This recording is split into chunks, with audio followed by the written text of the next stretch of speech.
បាទតើមើលពីសកម្មភាពក្នុងការចាប់ក្តាមជាមួយខ្ញុំទាំងអស់គ្នា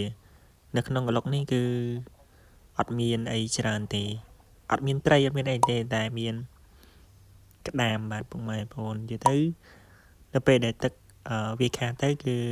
ពួកខ្ញុំគឺចាប់បានក្តាមច្រើនមែនតើ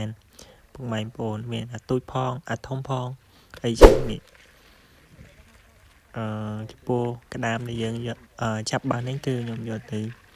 ស្លម្ជូរក្តាមឬក៏ស្លប្រហើរហើយមួយទៀតគឺពុកអំបិលក្តាមបាទពុកម៉ែបងប្អូន